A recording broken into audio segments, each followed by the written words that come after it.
Hello दोस्तों, स्वागत है आप सभी का एक नई वीडियो में बायोस्टैटिक्स की। आज जो हम डाटा कवर करने जा रहे हैं उसका नाम है सेंट्रल टेंडेंसी। सेंट्रल टेंडेंसी एक बहुत इंपॉर्टेंट पार्ट है बायोस्टैटिक्स और स्टैटिक्स का। तो हम इसको वीडियो को स्टार्ट करने जा रहे हैं, वीडियो को एंड तक जरूर देखिएगा।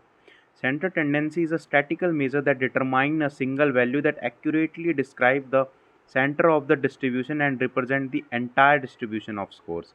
सेंट्रल टेंडेंसी क्या है? एक स्टैटिकल मेजर है।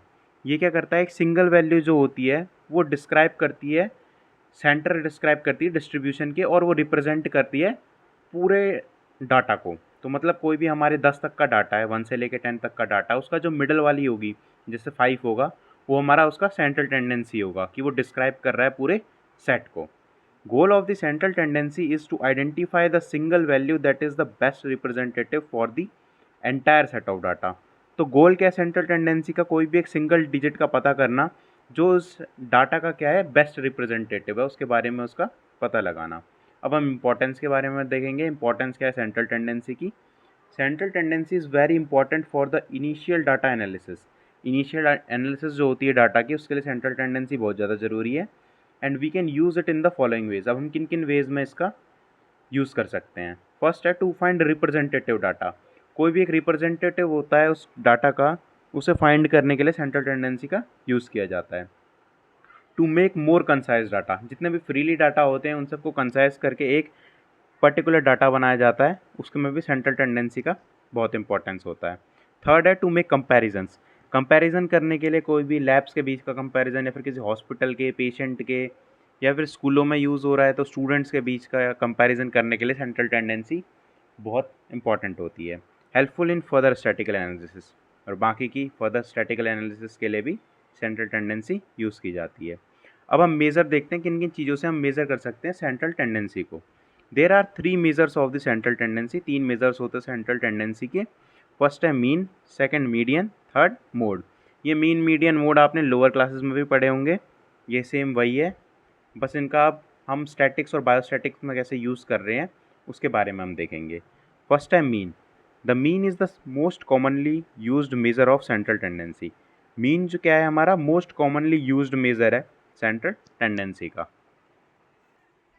Mean is obtained by the computing the sum or total for the entire set of scores then dividing this sum by the number of scores. Mean क्या होता है? सारे जितने भी हमारे नंबर्स हैं उनका सम करेंगे, मतलब उन्हें ऐड करेंगे, और वो जितने भी नंबर हैं उन नंबर से उन्हें डिवाइड कर देंगे। मतलब हमारे पास एक डाटा है 1 से लेके 10 तक का, हम 1 से लेके 10 तक जितने भी डिजिट होते हैं उन्हें ऐड करेंगे और उसे 10 से डिवाइड करेंगे, और जो हमारी फाइनल वैल्यू आएगी उसे हम मीन कहेंगे, या फिर उसे एवरेज भी कह सकते हैं। इस डाटा को हम रिप्रेजेंट कैसे करते हैं? एक्स बार से इसे रिप्रेजेंट किया जाता है मीन को। जनरली आपको एक्स बार दिखाई देगा इसके डाटा में। नेक्स्ट है इसके advantages and disadvantages. Take all values to calculate the average. इसमें हम सारी वैल्यूज़ का यूज़ कर सकते हैं एवरेज निकालने के लिए या फिर मीन निकालने के लिए। डिसएडवांटेज क्या है? वेरी मिनिमम वैल्यू और very maximum value can affect the mean. बहुत ज़्यादा स्मॉल वैल्यू या फिर बहुत ज़्यादा लार्ज वैल्यू क्या होती है, अफेक्ट करती है हमारे मीन डाटा को। सेकेंड बाद हम बात करने जा रहे हैं मीडियन की।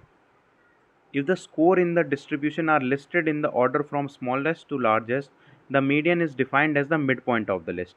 अगर स्कोर ऑफ डिस्ट्रीब्यूशन है, हमारा कोई भी डाटा है, उसे हम सबसे पहले अरेंज करेंगे स्मॉलेस्ट से लेके लार्जेस्ट तक का, और उसका जो बीच का पॉइंट होगा उसे हम क्या कह देंगे?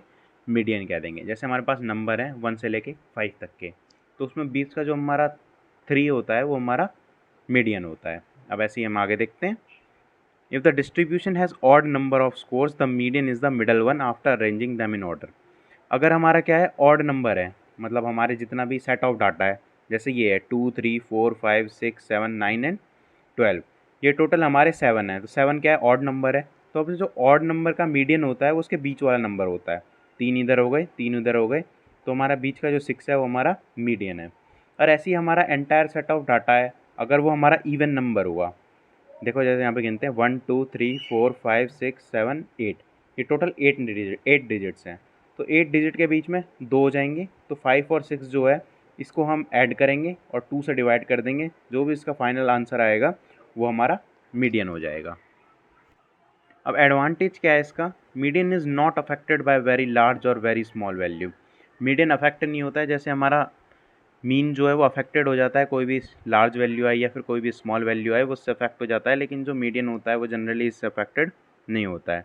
अरेंजिंग डाटा, ये अब इसका डिसएडवांटेज क्या है? Arranging data in ascending and descending order is time consuming in case of large number of observation.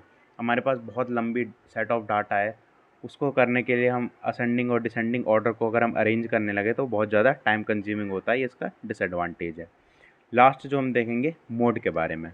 Mode is defined as the most frequently occurring category और स्कोर इन द डिस्ट्रीब्यूशन। हमारे पास कोई भी set of data है, उसमें जो बार बार जो digit आ रहा है वो हमारा क्या हो जाएगा? मोड हो जाएगा।